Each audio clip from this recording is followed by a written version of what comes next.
The more people know about what's going on, the angrier they are about it. Violent crime is at a 40-year low. Someone has to explain why your local police department has gone from this to this. Yep, we've come a long way since the days of blue shirts donned with billy clubs. In fact, between the helmets, Kevlar body armor, and bulletproof shields, today's riot cops look more like stormtroopers than peace officers. But it's not just police uniforms that have evolved. It's also the changing tactics and technology that are turning city streets into battlefields. For the last half a decade in places like Iraq, we have seen plenty of pictures like these. American forces and their armored vehicles designed to protect them. Some of those vehicles are now having a second life here at home. Since 1995, the Pentagon has given $4 billion worth of military equipment to local police forces. Everything from tactical gear to weapons to those mine-resistant ambush-protected vehicles known as MRAPs. Has anybody here tonight ever heard of Doraville, Georgia? Me neither. But it's a town of 8,000 people, and they have their own tank. So does Nixa, Missouri, and Justice, Illinois. Warren County, New York, population 65,000 and home to Lake George, is a wintertime postcard.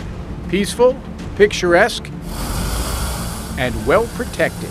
These massive military vehicles are in the hands of 4 mid-state police agents. This will definitely stand out on the streets of Fort Myers. It's an armored vehicle once used by the Army. Today, Fort Myers officers are using it on our city streets. Salinas Police Department is beefing up its crime-fighting team this week with a new armored vehicle. New at 6, it weighs 60,000 pounds. It's an armored tank designed to protect troops in a war zone. So what's it doing in Redwood City?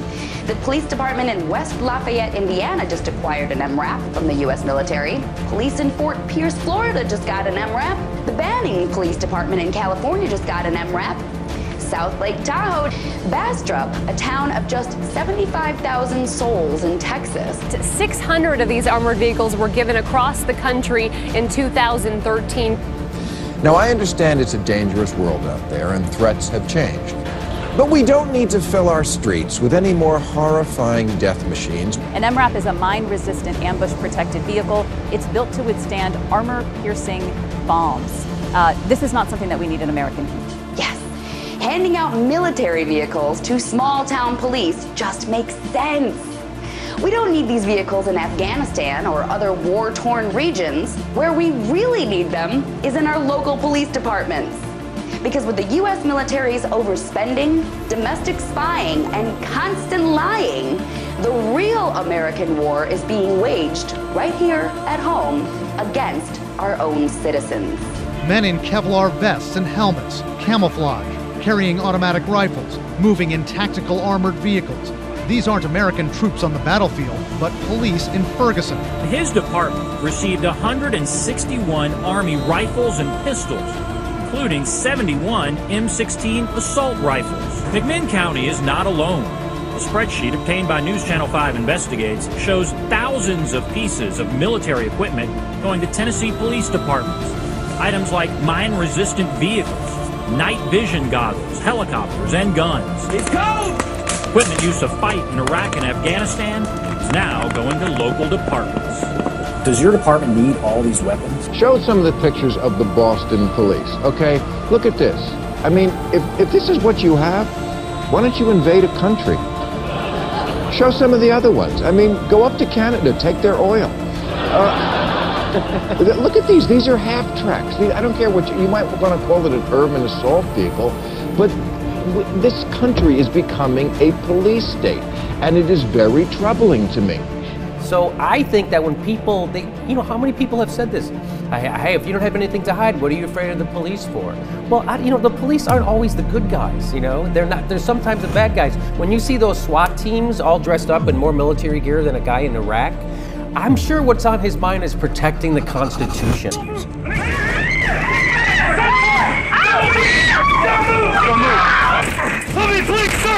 But with increased access to paramilitary equipment, the U.S. has seen a dramatic rise in the use of these tactics for low-risk warrants and non-violent drug raids as well. Everything's cool, okay? Everything's fine. You have the wrong address. This is not 4663. You You have the wrong address. Please tell us why you're here. I'm gonna show you. What are you doing?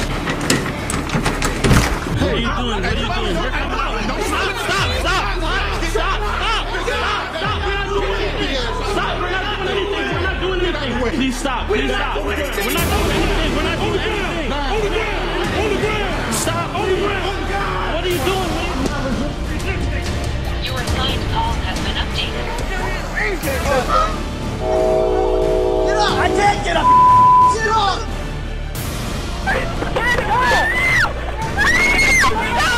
Wait, search warrant, don't move! Search warrant!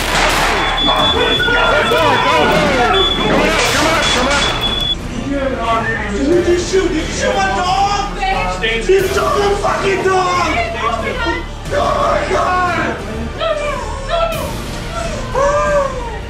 What the fuck did you do that for? Kathy, let's get her out of the car. Yeah, they put her in the van or something. You have no right to be in here. Do not touch her! You are assaulting her!